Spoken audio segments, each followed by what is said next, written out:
energy we feel is overwhelming. So thank you for being here and supporting the Purple Project.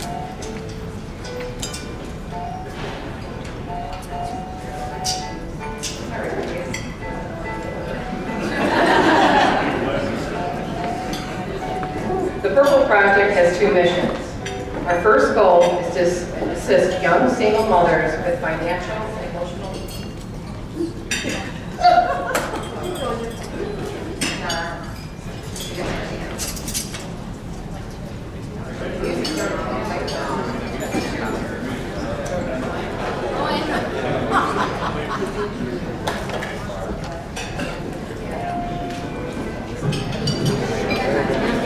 Hello? The Purple Project has two missions. Our first goal is to assist young, single pregnant mothers with financial and emotional support for the first year of their baby's life. The second is to support grieving parents, helping them heal and find hope after losing their precious children. The decision to move forward with two different missions is because we ourselves suffer two different losses, our daughter Alicia and our granddaughter Ava. Last year, I personally felt I needed to put my energy in one direction. My heart and soul knows the depth and despair after losing a child, and I wanted other grieving parents to know that they are not alone. I know the importance of having a safe place where parents can grieve, cry, and share the children with who we understand. But God had a different plan. This year, we received 3 phone calls requesting assistance from mothers who were homeless and needed our help. I knew in my heart God had wanted me to do both missions. To assist these mothers and their babies, we continue to have our Holy Family Baby Bottle Drive, where children fill baby bottles with change and notes of support to the moms. This year, Joliet West High School sponsored Honor Society chose the Purple Project as their organization to support this year. They collected baby items and made personalized baskets for the mothers. We currently have 4 mothers we are sponsoring. We have monthly meetings on different topics including finances, health, education, employment, and daycare. At the end of each meeting, the mothers receive supplies they need for the month and financial support. To date, we have helped 15 mothers. All of the mothers have found jobs, some have attended college, and all now live in their own apartments. Having the financial and emotional support has helped them tremendously. They all have been very appreciative and said they didn't know what they would do without the support of the Purple Project. Our second mission is helping grieving parents. Child loss is the loneliest, most desolate journey a person can take, and only those who have experienced it understand. It doesn't matter if your child is killed by a drunk driver, suicide, murder, overdose, alcoholism, or an accident. There is no comparing in this club. Child loss causes us to be swallowed in the deep fog of grief. What I think of as the void is an emptiness that fills your heart and your lungs. It constricts your ability to even think or even breathe. I have learned about the depths of sadness and the brutality of loss. But I also learned that when life sucks you under, you can kick against the bottom, find the surface, and breathe again. I learned that in the face of the void, or in face of any challenge, you can choose joy and meaning. We wanted to share what we learned after our daughter and granddaughter died with other grieving parents. We know you will never be the same, that you will never stop crying, and that you will never stop missing your child. We know some days you pray that you could join your child in heaven. One of the most devastating parts of loss is the loss of hope and joy. The Purple Project offers a 4-day retreat for grieving parents. It is the only retreat of its kind in the area. We hosted our second annual retreat in Frankfurt at a beautiful facility with 50 acres of sacred grounds filled with walking paths, rivers, wildlife, and chapels. It is a very intense experience and a time for healing together. For the past 2 years, we have been fortunate to have Benjamin Allen from Nevada, a grief expert who lost his wife and 2 children. He travels the world not only to share his expertise, but to talk about hope, love, and forgiveness. His message is indeed a powerful one. One-on-one counseling was available, as well as meditation and holistic healing. We spent a beautiful afternoon kayaking at the Mooney Reservoir. This is such an incredible experience. Paddling on the water provides a deeper connection to nature, and in the silence, we connect to God. Parents are asked to paddle in silence and write down words to express their feelings. Here is what one participant said after attending our retreat. I never thought I could forgive the person who took my daughter's life. This retreat helped me to see what forgiveness is, and I feel like a weight has been lifted, and I'm now free of the bondage the killer had on me. Another participant said, I'm happy I came this weekend. This weekend helped me to process my grief, helped me integrate my grief with my everyday life. I did not know how I was going to live without my daughter. It was good to be with people who understand the loss, the pain, and the heartbreak. I gained tools to help me with my journey. The retreat was such a wonderful experience for all who attended. We hope to continue this opportunity for years to come. We only allow 10 people per retreat because it's more beneficial to have a smaller group, so everybody has time to share their feelings. The cost of the retreat is $1,000 per person. Last year, we were able to offer the retreat for $300, and we were able to sponsor 5 parents who were otherwise not able to afford to attend. When families suffer the loss of a child, the fathers are most often forgotten. Everyone tends to focus on the mother's heartache. Many dads put on the outward display of strength, but inside they are also experiencing immense grief. They are taught to be strong in times of trouble, so they often grieve in silence. I would like to introduce you to Jack Smith. His wife attended our retreat in 2016 and brought her husband Jack to the retreat this past summer. Deb and Jack lost their amazing son, Kurt. I asked Jack if he would come and speak tonight. His transformation from the first day of the retreat to the end is quite amazing. Please welcome Jack.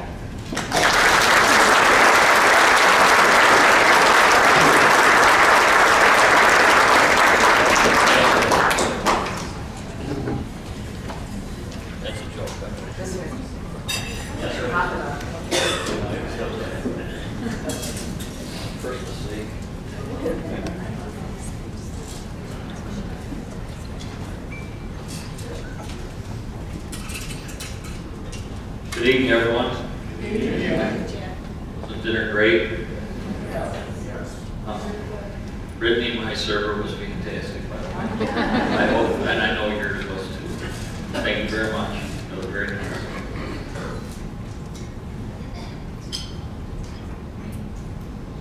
Typically not a guy that gets up and talks about stuff that I kind of lock in.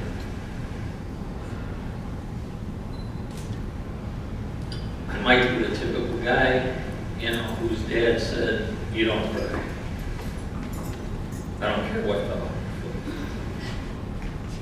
When you got into football, you got right back up and went back in and played. Limped and hurt, whatever it took.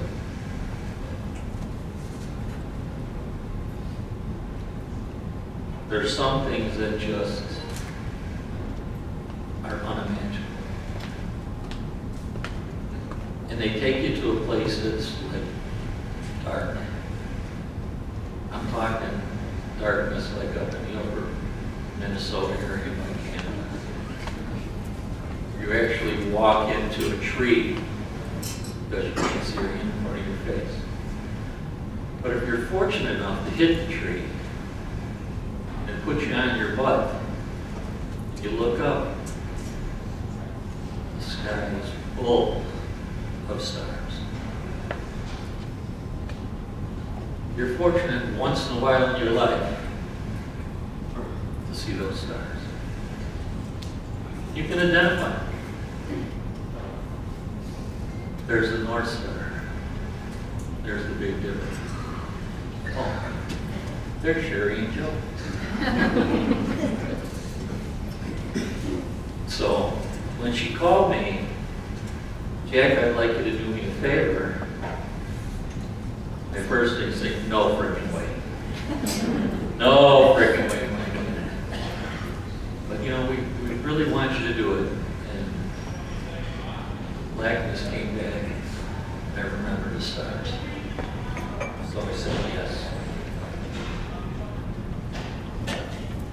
And I don't do this very often. I have to take my story back to the first retreat that Debbie went to. My weekend was home alone. In my drawers watching a football game, chips and dip all around, just like it should be. You're a single guy, take care of the dogs. 5 o'clock sharp Sunday, Debbie walks in. Panic. How'd she do? Grieving mothers. It was a little spring in her step. Debbie took the lost heart. Her still has a rough time today. There was a little glisten in her eye. I went, wow, that's cool. First question, how'd it go? Oh, Jan, we cried. Thank you, Lord. Anything else? Were there any guys there? Yeah, there was 2 guys there. What's wrong with that? Wife, where's the answer went?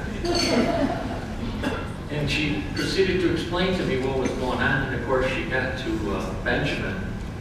I won't tell you Benjamin's story, that's a story he has to tell you. And I sat there, I didn't cry, because I'm not supposed to cry. I got my heart in a shoebox, inside a leaded container, inside a high nickel plated safe. But it put a little something in her. I think it helped her a little bit. And of course, the next question out of his mouth, do you want to go to the next one? And I'm like, not on your list. No way. 6 months passes, right? Jack, they're going to do it again. I'd really like if you came. Who's going to watch the kids? I think, I should probably stay home and make sure the kids are okay. That'd probably be a good thing, Okay, she kind of sloughed away. 3 months before. Sherry needs to know if you're coming because I have to write the check. I'm like, just write that check. There'll be money in the checking account because I don't go. Hooray! 1 month before. Yeah, I have to send her the check and she needs to know if you're coming. I thought you sent the check already. I think it was about 3 weeks.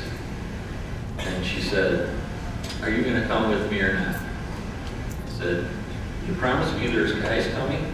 Yes, there's guys coming. There's 2 guys coming, I know for sure. I'm like, okay.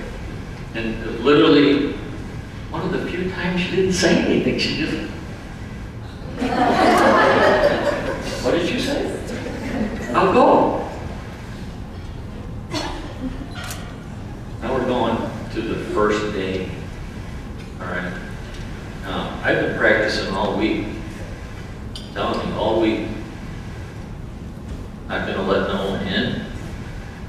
Not going to cry. Not going to listen to everybody else's thing and put that heavy weight on my heavy world already. So, she'll testify. Everybody's coming up. Oh, how are you? What's your name? What's your name? We had a great crowd, a great group of 10. It was. But I made sure. I only shook one guy's hand. I did not hug anybody. And it was hugs all around. She was upset with me because I didn't hug anybody. Thus, the hug. That's why I hugged her. So I was pretty much content going through the whole thing and saying, okay, no one's going to break me. I'm not going to bend. Got our stuff put away. We got a joint room. Thank you. It's a nunnery, by the way, so I was thinking, gee, sure, with nuns. I wonder what that's going to be like. no nuns. So we come down for dinner, and I'm not expecting much. I mean, throw some grub on the table. It's pretty gosh darn good. I was like, wow, my kind of people. Then we got to meet Ben. Bring your picture of your lost one with you. And then at the table were all of them. I can't tell you everybody's story because I kind of go back into putting it all in the lockbox.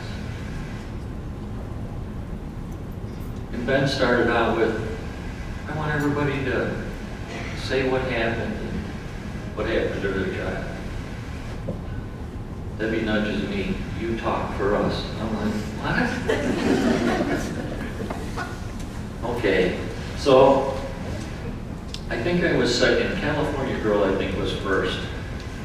And then I was second. She beat me to the lazy boy. I don't know how, because I normally find a lazy boy anywhere there what is one. If we go shopping first, you can find me at the lazy boy waiting. So when we start and we go around the room, and I should have known I should have bought Kleenex tissues that week because we went through boxes. It stood pretty tough. I didn't cry at all. It's pretty good, But I'm thinking, thank God I tried because I'm going to tell Debbie I'm kind of sick and I'm going home. Because it's a tough, I'm not kidding with you, it's tough to do this kind of stuff. It's easier to hide in the corner and not tell everybody. It's much easier. It grinds at you, it makes you sick, but it's hard, especially for me, to share hurt. And I don't know if it was my dad or his dad that put it together, that you don't let that out. Kind of like in the Godfather movie, you don't let no one outside the family let you know what's going on. So I was pretty content, and everybody went in a room, and the stories are terrible. They are. I mean, it's terrible tragedies and losses for everybody involved, and everybody told their story, and everyone seemed worse than me.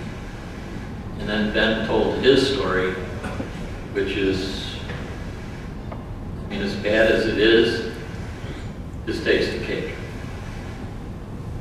And I was pretty much content in saying, man, I gotta just kind of back out and kind of leave. This is kind of too tough for me. They've already got the nickel-plated box open, and I don't want to open the next one. Ben kind of throws a right curve at us. He goes, I want you guys to tell us the best thing that's ever happened to you with the one you lost. I was like, what? This is grief retreat. What are we doing? But in his wisdom, he put a little smile on everybody's face because we all talked about a precious moment. Which made it a little bit easier for me to open up. Like I said, I don't cry. I literally ripped the top of the Kleenex bags off and just shoved the whole box in my face. Because I knew one of those was just going to bring it wet, and so I just shoved the box on my head, because by then, after everybody's beautiful story, it was like, I think I can make this. I might be able to get through this. And we kind of got done, and Joe, who's one of the shining stars, we kind of sat in the back room by ourselves. We kind of just had a guy talk, and talked about stuff, and he's a cool dude. He's one of the righteous dudes.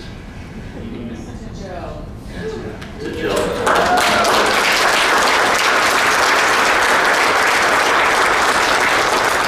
So off the bed I go, and I can't keep which day we did what, because we did talk about jam-packed with things to do, But one day I get up the next day, and the grounds are I mean, I could throw a rock to where it is and didn't know it existed. I walked around the whole place early in the morning. I'm an early riser. I get up, no one's up yet. Cup of coffee, walk the whole grounds. It was spectacular. I mean, it just kind of got whole with me. Jack by himself. Did some push-ups on the wall, walked the labyrinth, cheated the labyrinth because you can't walk all that way. You gotta cheat. You gotta cross over a couple of them to get to the end.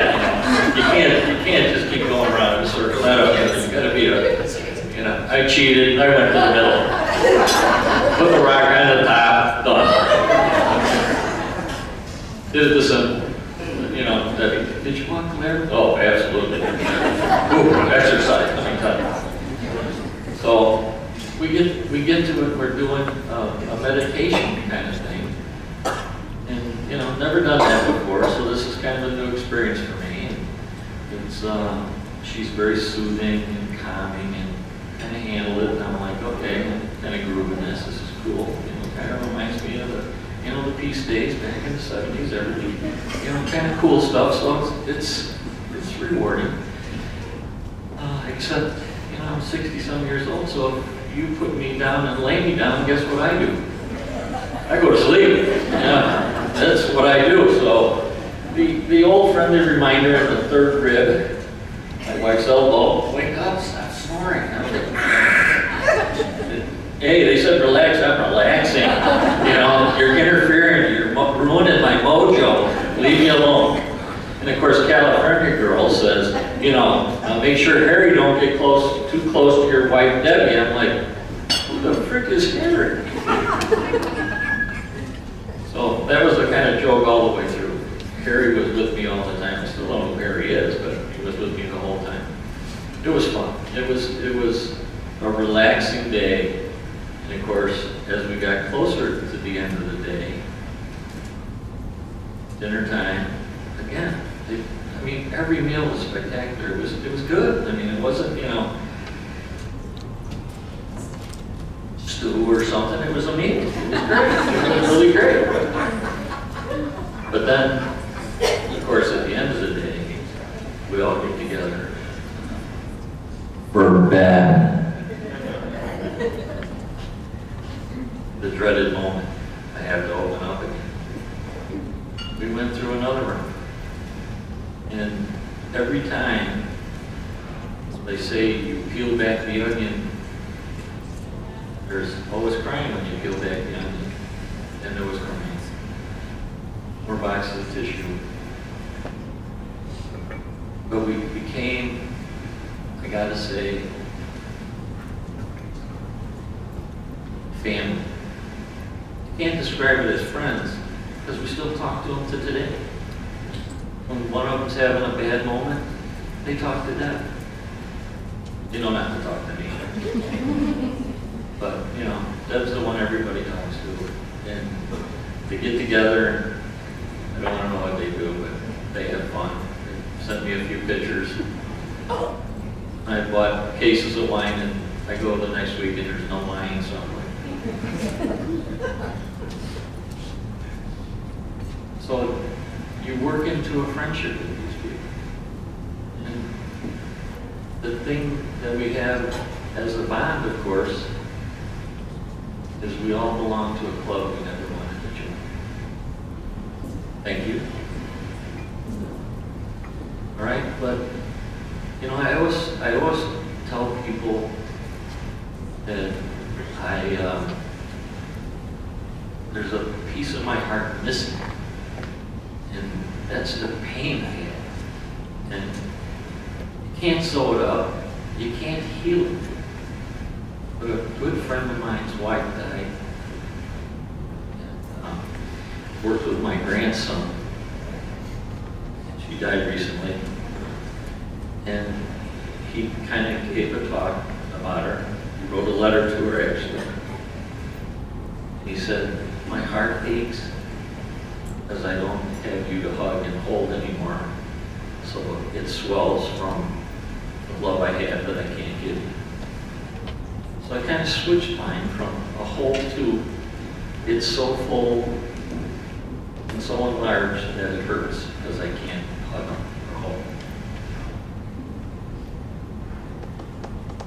through the day, we did various things. Pre-K, which I never even knew what it was, but I figured I was game for it. It was cool. We bantered. She asked questions that I was kind of not ready to answer, and then I was kind of. Again, laying down, so I was like, oh man, yeah, wonderful. But she kept me awake. And then we spent some time with Ben. I mean, this is, I can only describe Ben as a guy that I have on my phone. Does everybody know what emojis are? Yeah. The little things, you know, your kids send you, along with K for okay, and LOL, which I could never figure out, you know, the I don't know one, you know, and emojis. Ben's emoji is the little smiley guy with the halo above his head. That's how I look at Ben. So I walked in, of course, very guarded, because now it's me and him. I actually have to talk, and he has to talk. And by the time I walked out, I was laughing and smiling. And I hugged a guy. My dad turned in his grave, I'm sure of it.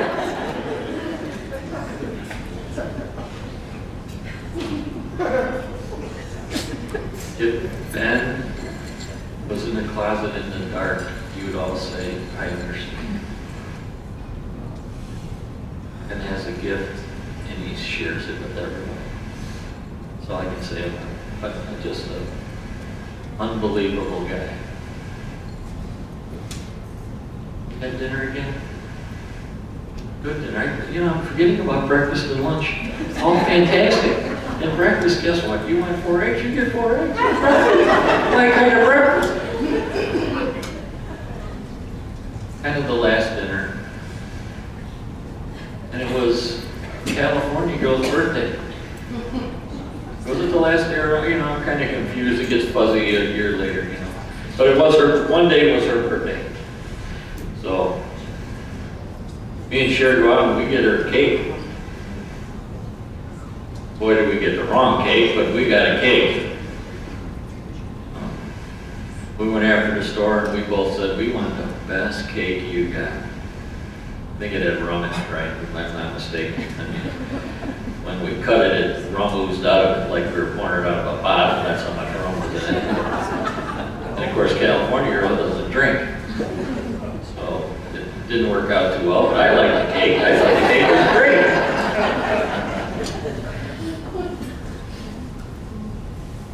I can tell you, if you get an opportunity and you're one of the 10, and you're really having a rough time, and I'm not talking to the ladies, you guys just have a sense. Debbie comes in, and 20 girls have walked up to her because they all know each other, and they all have that same pain, and they just know how to communicate. You know? Us, we're kind of like, yeah, you know, that's, you know, I live with it, I'm tough, you know. It was probably one of the most rewarding things I did and have done. It changed me. It made me a little more open. I would never do this. Took 2 pretty special stars to get my you-know-what up here. You don't run into people too often that can help you sacrifice themselves. We all understand that it's easy to just kind of stay indoors and kind of just go through it ourselves. It takes special people to push you a little bit to make you a stronger person. Right in front of me here. I want to kind of wrap it up because I know I only have 20 minutes, and even though I don't like to talk, I can talk all day. We won't really learn anything, but I can talk all day. I don't know if we're very fortunate. My daughter goes to the School of the Art Institute, so I've learned some things about art. trying to help her pass a class because she was failing. And if you go see the art and you bring back the ticket, we give you a point for your grade. So she's painting, and I'm visiting our places to get the point for the pointing so she can pass. Yes, I cheated again. What can I tell you? I cheated. I did it. But it was cool. We're very fortunate. We have one of the largest pieces of sculpture in the world. And it's on the boulevard, the spectacular boulevard in front of Chicago University. It was built by Taft. I mean, it's 110 feet long out of one chunk of rock. I mean, it's huge. All right? And on one side of the reflection lagoon is a guy draped in a full robe, long beard, and what's the word? A stoat, which is actually a sickle. I don't know if you know what a sickle is. It's a long thing. It's got a handle. It's got the curved blade you use in the shop in the week. All right? And he's overseeing across a lagoon of a 110-foot stage. He's time. He's time. The people on the other side, to the right side, are very young children. And they're looking at him with wide open eyes, wondering what he is, in awe. In the middle, it's people in the prime of their lives. And they're looking at him with horror and terror covering their eyes and faces. The other end are the aged.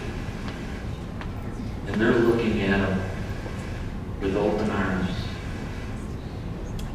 ready for death.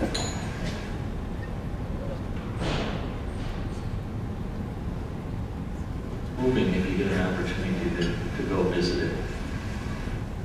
Or I gotta go to my cheat sheet. See 21, 22, 23.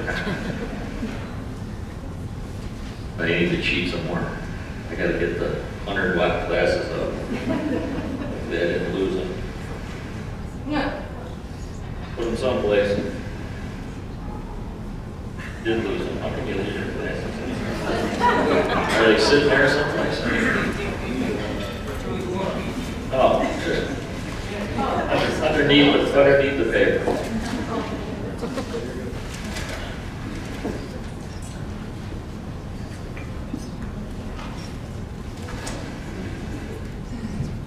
This is the part I wrote down. Kind of bear with me because it ventures away a little bit from the fantastic time I had as a man at a retreat with mostly women. Now, as a man, you'd think, oh, 7 to 1, pretty good thing. Of course, my wife did it. So, anyway, going back to the statue,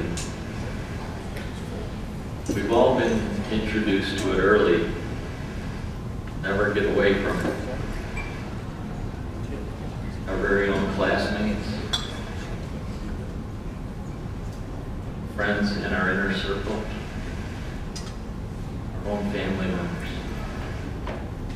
Eventually, we face the terrible fact ourselves. Someone once said, "We are not bodies that have souls.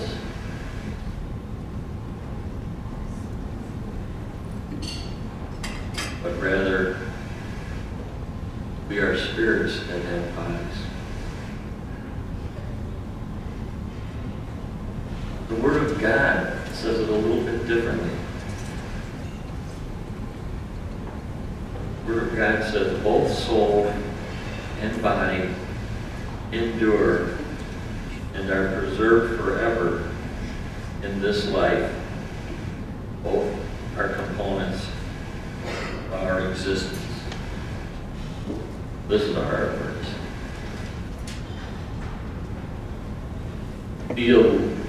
something's 5:23. Maybe you can help me, Father. Theologians, there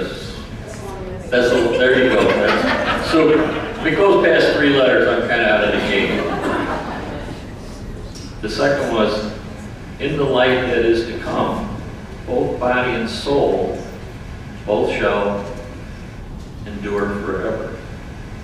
Matthew 10:28. One we call the immortality of our soul, the other we call the resurrection of our body. Corinthians 15:5-15. So, Kurt, I'll recognize you. I'll know you. When I go to the pearly gates, you'll be the one. I won't have to find you. I'll know you and recognize you. Thank you very much. I hope you got something out of it. You need more men. Don't.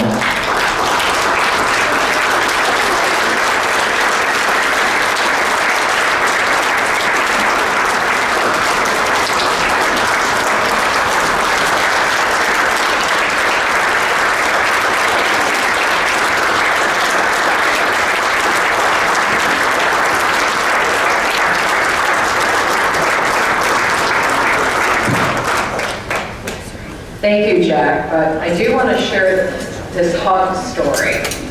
So Jack came in, and I always hug everybody and welcome them when they come to the retreat. And I went to give Jack a hug, and he said, "I don't hug." So the next day, we're kayaking on the river, and after, I have a volunteer, Erin, raise your hand. My friend Erin came. She didn't lose a child, she volunteered to help me that day. Because Joe and I, last year, we had the Red Kayak Institute help us with the kayaking. This year, Joe and I did it on our own, and Erin graciously offered to help us. Well, at the end, Jack hugged Erin. And I said, "Oh, I thought we don't give hugs." So then the rest of the retreat, he hugged me. He texts me all the time. Hugs. Like, 2 weeks, a month, I'll just see Jack. Hug. So that is kind of like our joke, but I am really proud of him. He really brought so much truth and honesty and compassion to everybody there. Men do not open up a lot. They're afraid. They feel like they have to be strong. So I'm really proud of him for agreeing to talk tonight and for opening his heart and, for coming to the retreat, because he really came just to, be there for his wife because she asked him. But in the end, he really got something out of it. And I know, we have 2 tables over here at Grieving Parents. And I just think you are so strong for even being here tonight. And I just want to say to men, we really, really want you to come to this retreat. And it's not we're sitting around and crying. We're laughing, we're sharing stories. We're remembering the love that we have for our children. It is not a depressing time. It's a very joyful time, because when we remember our children, that is the joy that we experience in life, and we love talking about them. So thank you again, Jack, for talking. Last year, we also held our first holiday grief retreat. The holidays are extremely difficult for those who have lost children. We had 9 women attend the retreat. We were able to share our grief and we participated in a special craft in memory of our children. New relationships were created. The bonds you make with other grieving parents is so special. We plan to have our holiday retreat in years to come. Every year, the Purple Project sponsors a Night of Hope. It is a free event to support and uplift the community. It is held on the day that we lost Alicia and Ava. We wanted to give back the love that we had for them by sharing this beautiful evening. Last year was held at Holy Family Parish. The keynote speaker was Ashley Smith. Ashley was known worldwide as the single mother who persuaded Brian Nichols, Atlanta's courtroom killer, to surrender to police. He broke into her apartment and held her captive for 7 hours. She was able to convince him to surrender to police by reading him the Bible. She shared daily reflections from the book, A Purpose-Driven Life, written by Rick Warren. His heart was softened, and he became remorseful of his actions. The Night of Hope was attended by over 400 guests and included live music. Prayers were written by those who attended and would be offered up throughout the year. Everyone was able to enjoy an evening of healing and fellowship. I'm really excited. This year's speaker is Chad Williams. He is the most sought-after speaker of 2017. Days before Chad was to report to military duty in Great Lakes, Illinois, he turned on his television to find images of his mentor, U.S. Navy SEAL Scott Helliston, who was brutally murdered in a premeditated ambush on the roads of Iraq. Chad followed in Scott's footsteps and completed the U.S. military's most difficult and grueling training to become a Navy SEAL. He was one of only 13 from a class of 173 to make it straight through to graduation. Chad served his country on SEAL Teams 1 and 7 for 5 years, completing tours of duty in Philippines, Saudi Arabia, Bahrain, and Iraq. Chad wrote the book Seal of God. He learned firsthand how precious and costly is the price of freedom. Today, he is an in-demand keynote speaker taking the principles and ethics learned in SEAL training to better communicate the message of sacrifice and freedom through the teachings of Jesus Christ. We are so excited to have him in our community. He will be speaking at Holy Family Church this August 19th. We continue to hold a marriage support group at Holy Family Parish in Shorewood for grieving parents. This group meets on the last Wednesday of each month. We pray the rosary and we discuss Jesus' message for that month.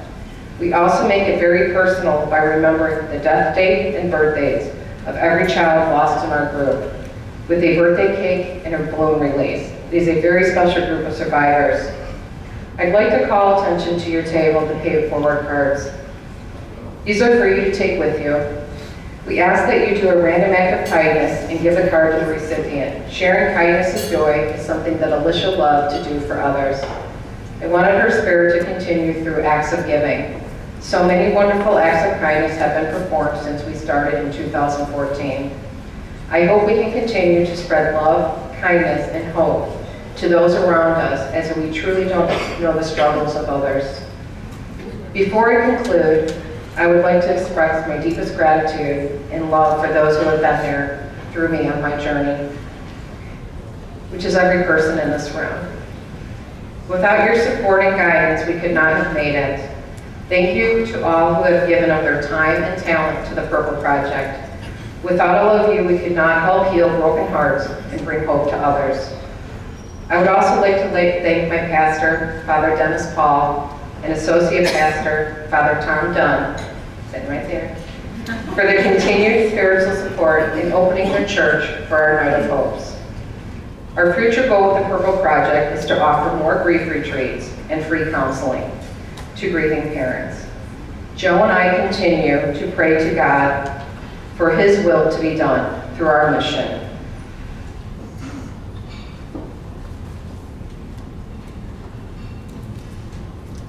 Alicia told me to share this, and this is so hard, but I recently had a dream with Alicia. It had been a long time since I had a dream. It was so vivid, and she was smiling and happy. We were together for a long time just talking. I will leave you with a couple messages she shared with me because I feel that they are important. She told me that she has never left my side and that she is always with me. She said to forgive always and for everything. And she told me that there is nothing to fear. A little message for all of you tonight from heaven. We are very grateful for all your support, and we appreciate you all being here. Finally, I would like to introduce you to Kimberly Califoot. She is our Executive Director and will tell you how you can help support the Purple Project. Thank you again for coming, and I hope you guys have a wonderful, beautiful evening.